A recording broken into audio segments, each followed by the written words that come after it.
and welcome back to my small little library. Today we're here from the floor because, I don't know, it kind of works for this video. But as the title says, today I simply want to talk about the Kickstarter campaign that Brandon Sanderson did. We are now pretty much 1 year into it, pretty much. And all of the books have come out. As you can see, here are my copies. And yeah, I kind of want to look back because it's the first Kickstarter that I ever supported, and I kind of want to talk about the pros and cons for me, what I think about the books that came out, kind of a little bit of a review of all of them, and yeah, just like my thoughts about doing books through Kickstarter and what that all entails. So, first of all, the Kickstarter was massively successful. I think it is the highest grossing Kickstarter ever, I think. And he actually managed to get $41 million, which is incredible. It's a lot of money, but I think it also was kind of worth it kind of money. So, quickly to tell you what I paid for my Kickstarter package that I bought and my thoughts overall about the packages. So going into it, he obviously didn't tell anything about the project. It was called the Secret Projects Kickstarter. So when you bought a package, you didn't know what you were getting, which I think can be hit or miss, but Brandon Sanderson is obviously like a well-known author, so it was like pretty much a good chance that it will be like a hit and not a miss. And then what I really liked was that the Kickstarter had a lot of tiers with a lot of different price points. So the one I got was the $220 tier. And for that one, you got all of the physical books and you got all of the other formats of books. So at the beginning of every quarter, I got an email where there was the ebook in there, some art and stuff like that. So I didn't only get the physical books. But still, it was $220 plus shipping. I do live in Germany, so shipping from the US to Germany is quite expensive. I think all in all, I paid a little bit over 300 euros, so maybe like $330 around there somewhere. So that was a lot of money for me, personally. But you could also only get the ebooks in different versions, and yeah, you could get not all of the books. You know, there was a lot of different variation, and you then would pay only like a relatively smaller price. I think the version that was the cheapest was like $30, maybe $40 was like the cheapest option, which I think is totally fair, because you would still get the books, just not in printed format. So yeah, that is kind of what that was. Then there were also some more expensive versions that I would have loved to get. My ideal one that I would have loved to get is where you get the physical books plus where you get the physical books plus the a themed book merchandise box, pretty much, every month in between the books. I didn't do that because that was $300 more, well, including shipping, so like I think $200 more for the boxes plus $100 shipping. That was just too expensive for me, not knowing what kind of merchandise I would get, because that obviously also was a secret. So I think when you go into that kind of price category, it is a lot more a gamble if you get your money's worth. But I would have loved to have gotten those, but I just couldn't afford it at the time that these came out. I could barely afford these at the time, but I did it and I managed it, and to be honest, I don't regret it. I'm really happy that I did get the tier that I got. So that much for the tiers and what happened. Not everything was on time, but I think that happens a lot with Kickstarter. It's hard to, make sure everything goes out at the right moment, because obviously you can only start producing once the money is in and stuff. So I didn't have a problem with that. The ebooks all went out on time, just the physical copies were in the beginning a little bit late, but that was totally fine in my opinion. So I did think a little bit about the general pros and cons of using Kickstarter to publish books, for like on the user side, obviously. And for me, the biggest pro is how nice these editions are. I will show you them in a minute, but these are incredibly high quality. They look fantastic. The illustrations in them are incredible. The quality feels really, really good, as far as I can obviously, say it. And then in each of the boxes the books came in, was one bookmark and then a pin, which I think he did because they got so much money in, which was really, really nice, to say thank you to everyone who got like a physical item. And the pins look really, really nice. They are really, really pretty. And they are of his characters, not of the books, but the bookmark and the sticker was themed for the book, and then the pin in there was just a general character. So I think I do have like Kaladin as a pin. To show you the pins really quickly, these 4 are the pins that came in the boxes. So we have Kaladin up here, I think, and then the rest I already forgot. This is from Stormlight Archive series, the girl, I think. But yeah, so we have these 4 really good looking pins. They look fantastic, they look high quality. I'm really, really happy about those pins, and I didn't expect them in the beginning, and they were a nice addition to celebrate that people really loved his Kickstarter campaign. And then the other positive, I think, is you knew what you were paying beforehand, so you could really think about, is it worth it for me, for the books, to pay that kind of price? I think for special edition it's kind of fair. Also, I'm sorry for the dog noises. He's on the chair. I will not stop him doing the noises, but he's a dog, he's cleaning himself. So yeah, I think you knew what you were getting into buying the books, so I think I can't really complain about the price. I knew they were expensive. And then I think, and that is personally a big pro in my opinion, it is just simply an extra way to support an author you love, if the author does something like this. And to be honest, I mean, I don't really support authors in any way other than that buying their books, and even that I often do secondhand, just because it's obviously better for the environment and cheaper. So I think that is a great way to support the author, especially since I can't really go, to book signings or stuff like that. I don't think they come often to Germany, obviously.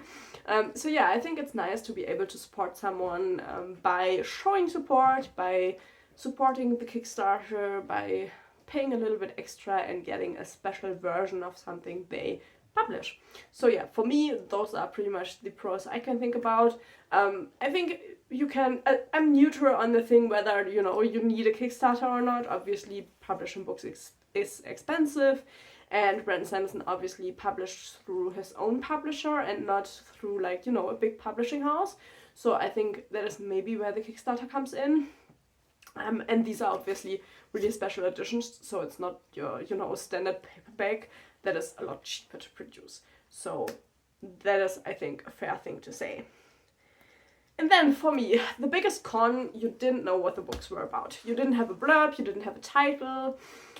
Some of these are in the Cosmere, some don't. You didn't know that beforehand, and I think it's a pretty big gamble whether you will then like the books or not. And I think for the price that you pay, it might be nice to know beforehand which books you are getting.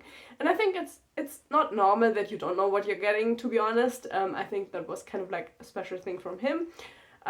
But to be fair, I do like 3 out of the 4. If I'm totally honest, if I would have read the blurb of the 4th ones, I wouldn't have bought it.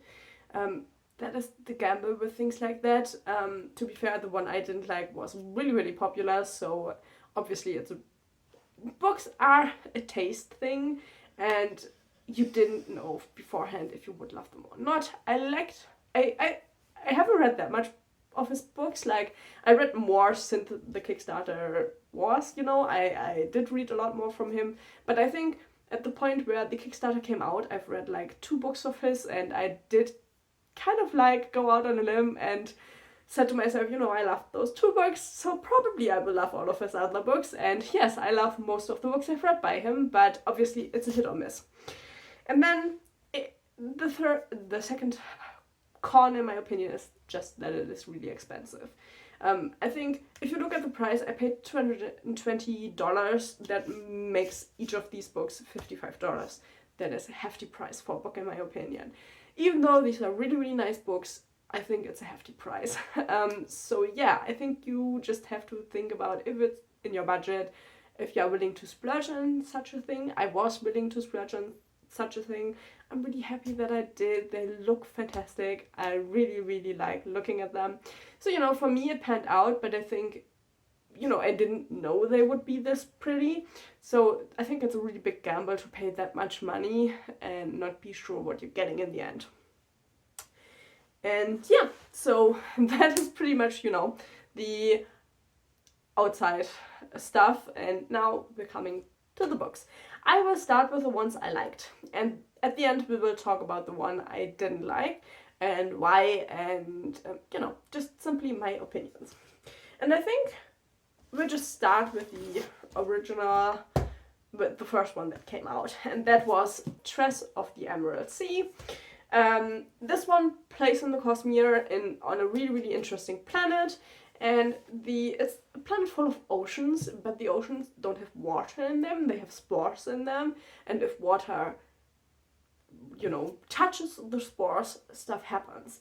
For example, the Emerald Sea, where Triss lives, there are vines growing once water touches the spores, and these vines are really, really dangerous, obviously, for you. So most of the people never see anything else than their own island, and Triss is a little bit of a dreamer. And so she kind of wants to escape, and then her friend, boyfriend, whatever, they have a relationship, but I don't know how, you know, how set in stone the relationship was, but without spoiling anything. But yeah, he gets pretty much sold by his parents. Because he was the Baron's son, you know, the highest people on the island. Well, they wanted him out of the way, they didn't like him really much, so they sent him on a mission, you know, and the mission turns out to be really, really deadly. And yeah, so Tress is left behind, and once he realized that, she makes her way off of the island and has a lot of adventures, a lot of dangerous adventures. And this one reads a lot like a fairy tale, which is personally something I really enjoy. So for me, this one was ideal. I loved it with all of my heart. I loved the story, even though it was kind of cheesy. And it doesn't read, I personally think, as most of his normal Cosmere stories, but I like that. I think it's a nice change to have stories that read a little bit different. This doesn't particularly read as an adult novel. I think it's more of like young adult maybe. But yeah, I loved it. I really, really liked it. But it got mixed reviews. None of these have bad reviews, you know, they still are 4 stars and above. Except for the blue one, which I will talk about in a minute. But yeah, most of these still have 4 stars and above. And yeah, for me, this one was an ideal start to getting the Kickstarter books. Also, look at it. It is wonderful. I think the look of these copies is just wonderful, as well as the illustrations in them. They all have color illustrations, which I really, really love. So that is really nice. And yeah, I mean, I think it's just wonderful. Especially for a person who doesn't have a visual imagination. So I have aphantasia, I'm pretty sure. I cannot picture things in my head, so having colored pictures with there is really, really nice. So we started the year off with a great book. Then we continued with the second one. This one doesn't have anything to do with the Cosmere. This is the Frugal Wizard's Handbook for Surviving Medieval England, which is a handful of a title. I wouldn't have chosen that title, but yeah, it's a handful, and it's, I think, the most unlike book that he published out of all of them. It doesn't feel that much like him. But I think that is kind of a nice, you know, change also. But yeah, for me, the main part of the book, I wasn't convinced completely, but the ending did turn it around for me.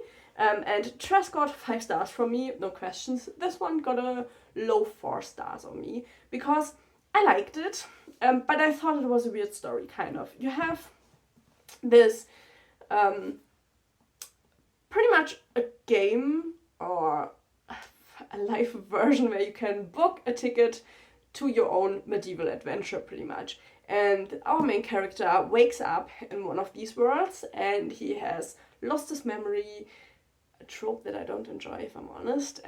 He lost his memory and his handbook for the world is in tatters and he just has fragments of it and he doesn't really know what he's doing there. And obviously the people in the world, you are supposed to be able to shape it. But it has all gone wrong and it's all really weird, and the book is the journey of finding out what happened, looking at this medieval world and just, you know, doing the best of it and finding out what was going on. I think this, in my opinion, this isn't the weakest. In other people's opinion it is. I personally think this is the weakest, but that is a really, really personal opinion. But yeah, this is a lot more sci-fi than his other books, mixed with a lot of like hardcore fantasy. So it is a weird mix, and it's a portal fantasy kind of. And it really deviates from his normal book scheme kind of. So I can understand if people really didn't enjoy this one that much. I liked it. I don't think it's a masterwork. I don't think it's that memorable, if I'm honest. I also like the style of the illustrations released in this one. So yeah, this was rather more an average book in my opinion, but I do think it's a good book nonetheless. I don't think it's a bad book, you know. But I think for a lot of people the second one was a little bit like, oh my god, what have I done? We are still 2 books out and this one feels a little bit more rushed and not so thought out as the other ones. So yeah, I don't know. I think, but at least I was a little bit unsure of the rest once I got this book. Then,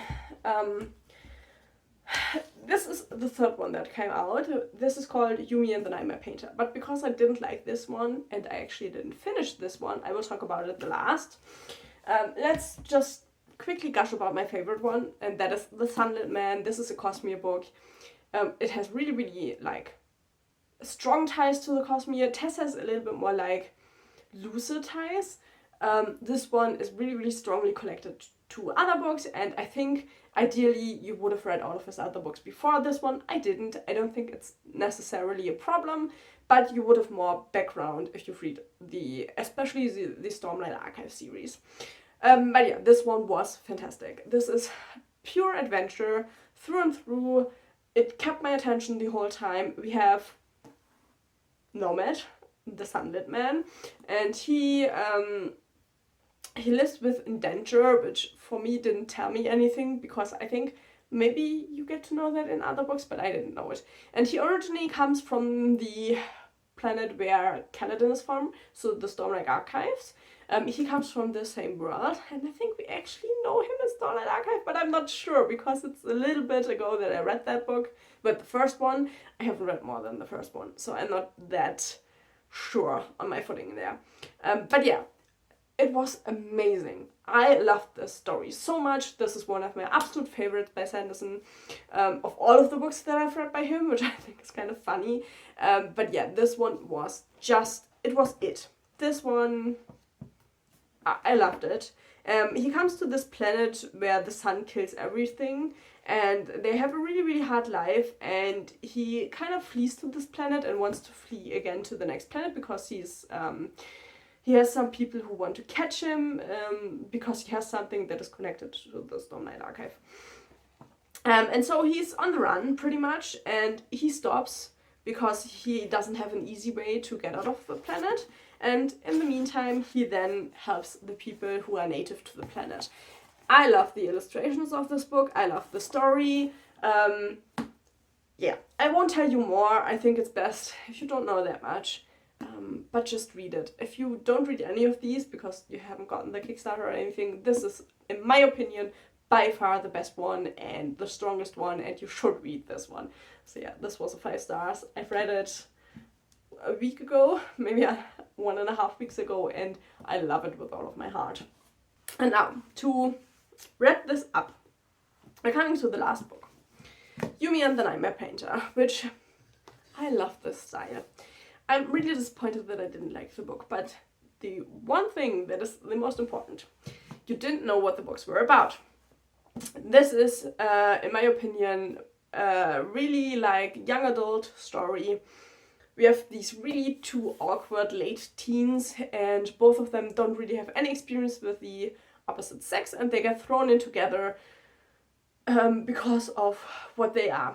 Pretty much you have 2 planets, and one of them is on the one planet, and the other one is at the other planet, but they dream of each other, and then they have this kind of connection where the one goes into the body of the other, but the other can see them still in like kind of like a ghost form, and it's a really weird story. And Yumi is a priestess, and she has a really rigid life and really strict rules what she has to do and stuff like that. And then we have the Nightmare Painter, which is the guy, and he lives on the other planet where nightmares come at night, and he paints them and kind of like makes them go away before they can hurt the people there. And they are connected by some kind of tether. As you can see, this is how far I've come in the book. And I just could not stand the characters and their interaction with each other, because I don't like romance books, and for me this one is so much of a romance book, even though it technically really isn't. But as they are tethered together, obviously they can see each other, and Yumi, for example, has to go bathe in this, well, it's a hot spring, I think. And she has to go in there and bathe, and he can see her, and then they are like this typical, like, turn around, I don't want you to see me, even though you're in my body, and it's really weird, and I just couldn't stand that. I can understand why people love this book, and I'm pretty sure that there is a brilliant story in here. I just couldn't get over the characters, which hasn't happened to me at all in Brandon Sanderson books, which is really, really weird for this one to happen in here. But I just couldn't get over their interactions, because they were so much of like awkward teenager, has never seen the different sex, has really like, the Nightmare Painter is a little bit of like, an emo edgelord kind of guy. Didn't like him, didn't like her. And because I so strongly disliked their interactions and the main characters, I just cannot get through the book. I tried. I got 150 pages into the book. It's not like, I read 10 pages and put it away. But I just cannot get into it. And as pretty as the book is, this one I wouldn't have bought. And that's just a fact. And I technically paid $55 for that book, and I think that is a lot of money to pay for a book you don't enjoy. And obviously, if he published these all normally, I probably would have bought the paperbacks, if I'm honest, or like a normal hardcover, which would be like, 20 euros for me, and that would have hurt a little bit less. And for me, the fact that this one I disliked so much, sadly, obviously really hurt kind of in like the money aspect. The good thing is, it was the 3rd book, it was already like a long time since I had to pay the money, so it's fine. Maybe one day I can enjoy the book, but at the moment it's just really not something I enjoy. It's not a story I enjoy, and so this book will stay unread. I do leave the bookmark in there maybe for a day if I will come back to it. But yeah, that is the gamble, Other people disliked this one much more than me, and they all really loved this one. I just hate romance books, romantic relationships, for the most part. I mean, there are books that I read, but they focus more on the physical contact rather than the romance in it. I'm an awkward human being. I find it awkward to read about, so yeah, I don't enjoy it. And And I especially don't enjoy the banter of teenagers. That is something I've learned over the last few months because I had it in a few books and I hated it in all of them. And even Brandon Sanderson couldn't make it doable for me. So, 3 hits and 1 miss, you know. And I think that's quite a good quota. But it was an expensive miss, if you get me, you know.